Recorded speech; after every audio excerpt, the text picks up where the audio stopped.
Just to think that someone wouldn't believe you is like, that's so close to you, that should know you, that should know how much that affected your life.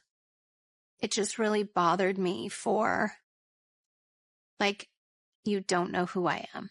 Kanye West just dropped another bomb, and it's wild. He's out here saying Kim Kardashian faked her own Paris robbery. Like what? Kim's supposedly sabotaging her own case just to flex on jurors. This is next-level chaos. So here's the deal. Kanye straight up said Kim faked that Paris robbery. Now, I'm not saying she did, but let's be real. People love to dismiss Kanye's wild claims until they turn out to have some truth behind them. Trusted media and people were spreading this narrative as if it was something to think about. Even my ex-husband had said, you know, and you faked your robbery for a TV show, and had said that in front of all these people. That was so like a knife to my heart. Just to think that someone wouldn't believe you is like, that's so close to you, that should know you, that should know how much that affected your life. It just really bothered me for, like, you don't know who I am. Kim even said herself that Kanye called her Paris robbery a hoax, and she broke down crying on Keeping Up with the Kardashians. That's serious drama right there. Kim got emotional on camera, saying her ex-husband accused her of faking that terrifying 2016 robbery for TV. She told everyone Kanye said it right in front of a crowd, claiming she made the whole thing up for attention. She even compared the accusation to being stabbed in the heart. That's some heavy stuff. But hold up, it gets even more interesting. Don't understand why she was in a hotel with no security and things like this. If you're that famous and you put all your jewelry on the net, you go to hotels where nobody can come near to the room. You cannot display your wealth and then be surprised that some people want to share it with you. Image-wise, I think it's very bad. We make all the efforts to make Paris appealing, and then suddenly, apparently there were people from the East, from Eastern Europe. But they are the worst. Back in early 2016, whispers started flying that the whole thing could have been an insurance setup. Again, not saying it's true, but it's definitely been talked about. Around that time, Kanye was drowning in debt. He revealed he was $53 million in the red. And this was right after getting that Yeezy partnership in 2015, but before the real money started rolling in.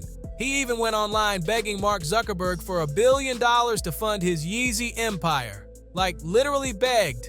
People thought Kanye was already rich, but in reality, he was scrambling for cash at the top of 2016 when the robbery went down in February. When, Kim was Paris Hilton's assistant, I should have had babies with Paris Hilton over Kim Kardashian. You guys say, could you imagine if I had kids with Paris Hilton, how many hotels I have now? You get what I'm saying? Think about that. Think about that. The Hilton, the Hilton shit. Because I think y'all staying in a Hilton right now. The fucking Edition Hotels is a Hilton. You know what I'm saying? And Paris Hilton had the vision, and then that's what happened. Kim was like the Virgil. Kim was like Paris Hilton's Virgil.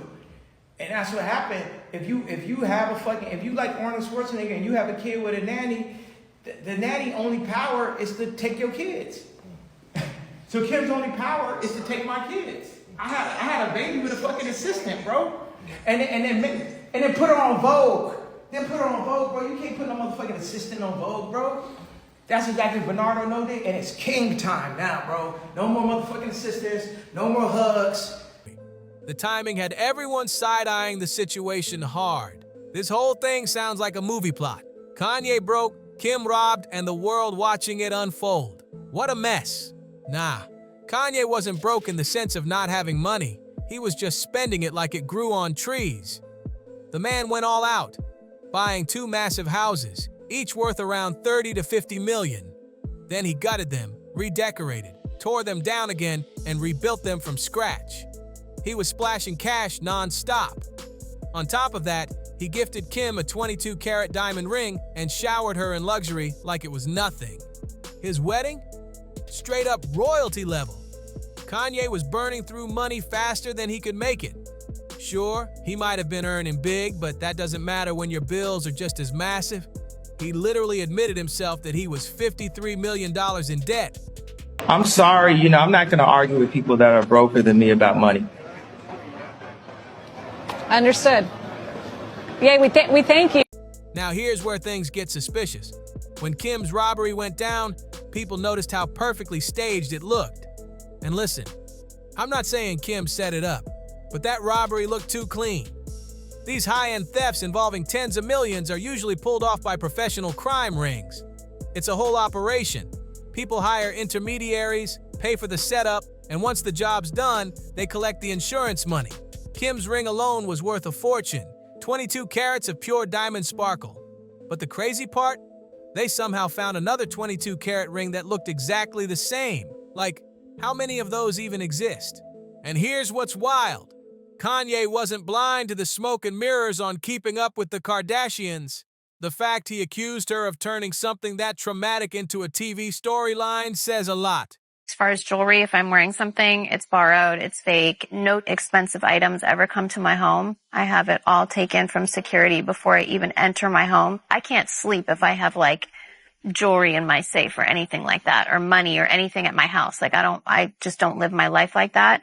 But on a positive note, I'm a completely different person because of it, in the best way. I had to have the coolest car, the best rims, the best outfit, and I thought that I was the because of that. I thought that made me. The things I valued before that happened were genuinely completely different than what I value now. It's fun to get dressed up and all this here, but things don't make me.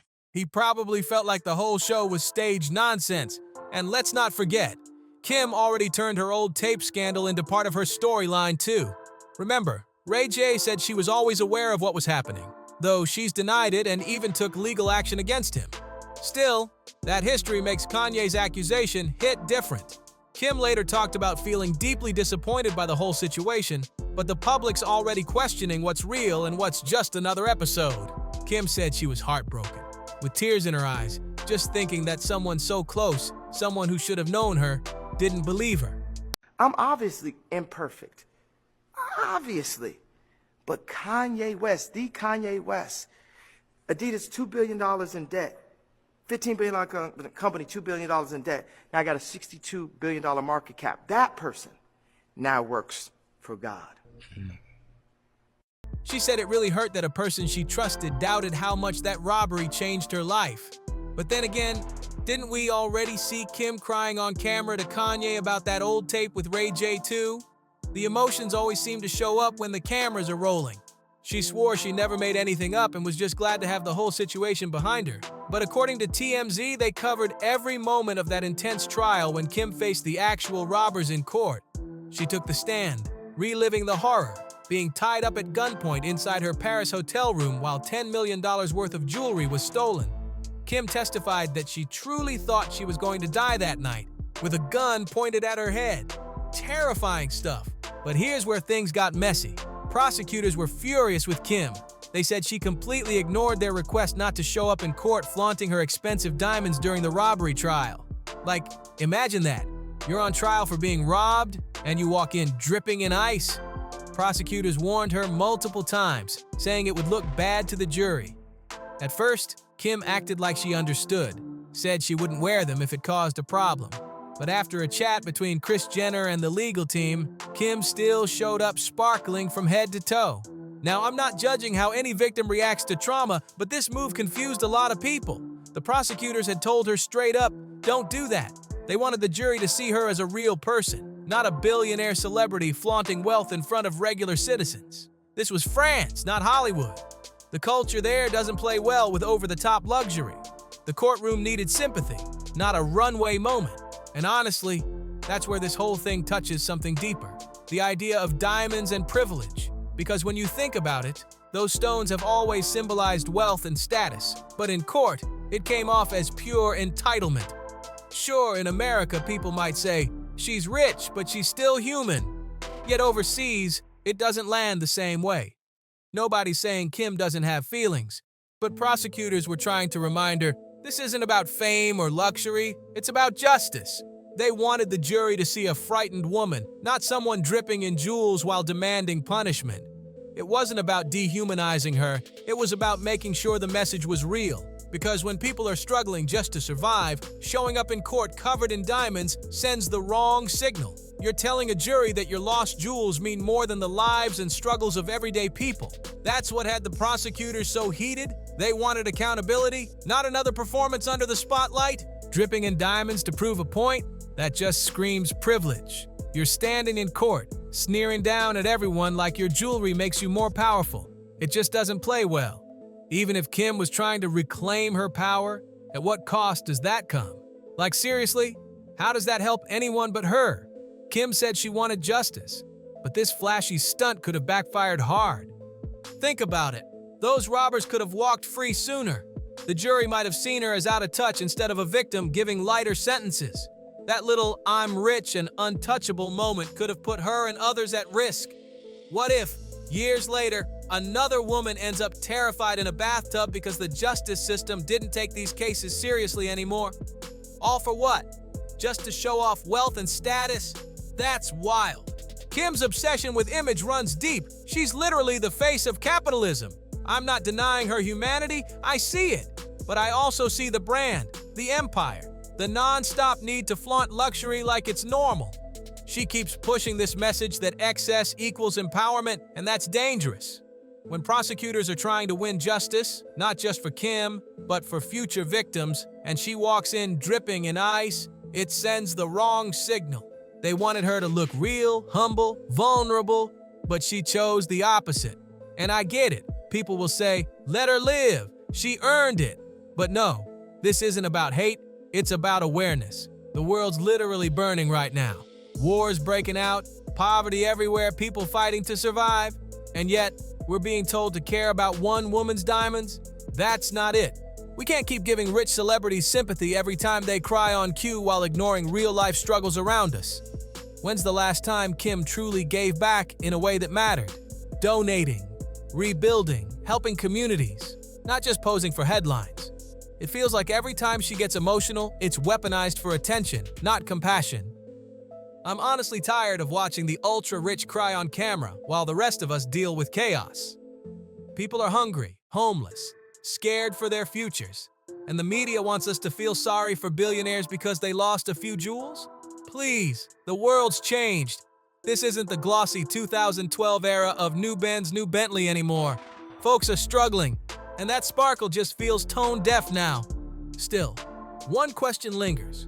Was Kanye actually telling the truth? Maybe there was more to that marriage than we ever knew. Their relationship always seemed like a power play, both of them trying to outshine the other.